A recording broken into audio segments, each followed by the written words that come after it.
Goodbye. But that's an open I'm with eyes. Vanessa now. In fact, I love Vanessa so much, I married Vanessa and didn't tell anybody in this fucking room. Holy shit. Wow.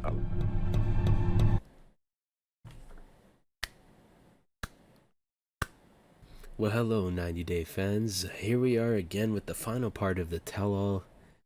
And it was damn worth it because it was way better than the first part, in my opinion.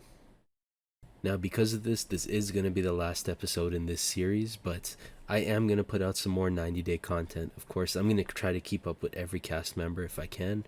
Make sure you guys hit that subscribe button and the notification bell for more.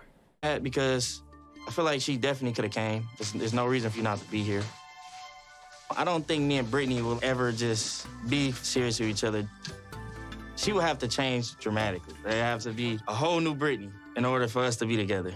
And of course, as the clip showed, Brittany is still a scumbag. No redemption, nothing. She didn't show up at all.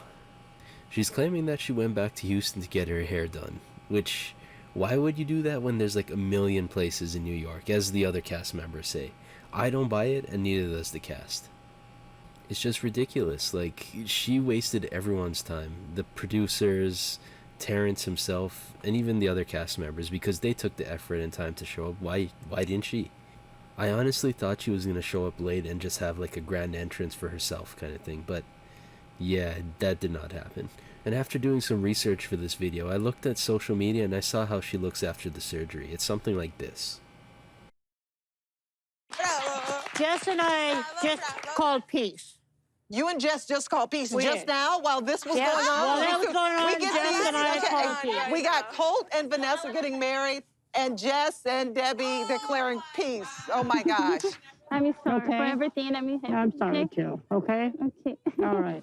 We'll leave each other alone, okay? Oh, my gosh. Oh, my gosh. First things first, congratulations, Colt and Vanessa. I wish you all the best. I also cannot believe that Debbie and Jess just hugged. Like, what? They actually made up, they're friends now, and I guess they'll be Instagram or Twitter buddies or whatever they do. You know what? That whole segment in general is very surprising. First thing they tell us is that Vanessa actually cheated on her husband for Colt, which I don't know what that says about the husband, but okay.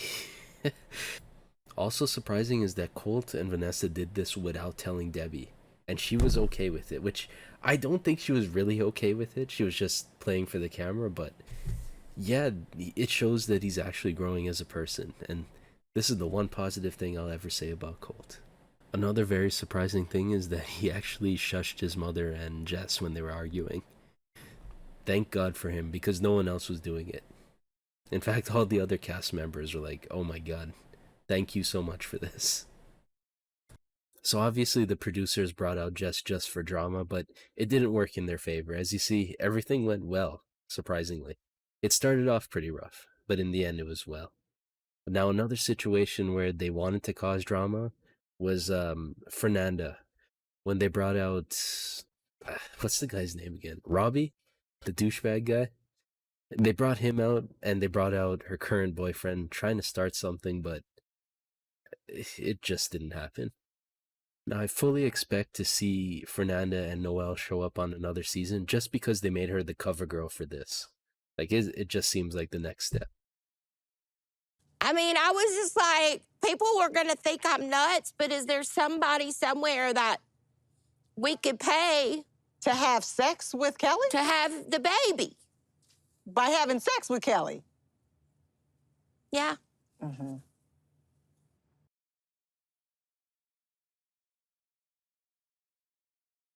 That was a weird scene. Other than that, however, they are doing well. They tried, the producers that is, they tried to actually set up a lot of drama. They brought in Luis, as you guys saw from the trailer, and I was hyped for that. But he was pretty much there just to derp around and cause potential drama. But it didn't happen again. And that seems to be a reoccurring theme. And Molly didn't seem to care for whatever he was saying. She didn't really take on anything. Okay. Why wouldn't you want to talk about your immigration status? Because I don't want it. Because you're probably hiding and trying to keep them from where you're at. I'm getting a little tired of him. Yeah. He's just This doing is nothing. going nowhere. If he wants to start talking, I'll listen. I don't care. It's okay. You don't have to fight for that. Answer a question. Be part of this wonderful family or get the F out. I really should have edited a troll face on him as well. So one issue that they have, Kelly's brother actually shows up and he confirms that Kelly and Molly may not work out due to her not being able to have a child. He knows that his brother, that's like one thing he really wants in life, and she's not willing to provide it, although she did come up with that weird alternate method. Another thing that production was trying to make out of nothing was the fact that she follows him on Instagram. Luis, that is. I mean, it's not even really that big of a deal. I follow plenty of people on Instagram. I don't always like them or had great interactions with them. It's just people I know. And on a side note, I think Luis is going to show up again on this show. Just because of how his interactions were and how they were hinting that they don't really know about his green card or his status. Yeah, they're probably going to bring him back for something. I don't know what's going to happen tonight. I mean, I'm thinking about whether I'm going to want to have sex with her or not. It's probably not a good idea. Is that going to stop you? Probably not. Honestly, like, this is probably the most disturbing thing I've ever heard on this show. He's also responsible for the most disturbing thing I've ever seen on the show. Well, two of the most. The one where they made out, and then on the same tell-all, it shows a clip where he's at the sperm donation facility. I'm not going to talk about it. I'm not going to talk too much about Ed and Liz, but I am going to say that he ends up manipulating her into potentially going to couples therapy and maybe even trying again with him. I personally think that Liz might be a bit off, like she might be a bit crazy, because Fernanda actually steps in and she exposes Ed by saying that he actually asked her about her roommate, which happens to be 26, by the way.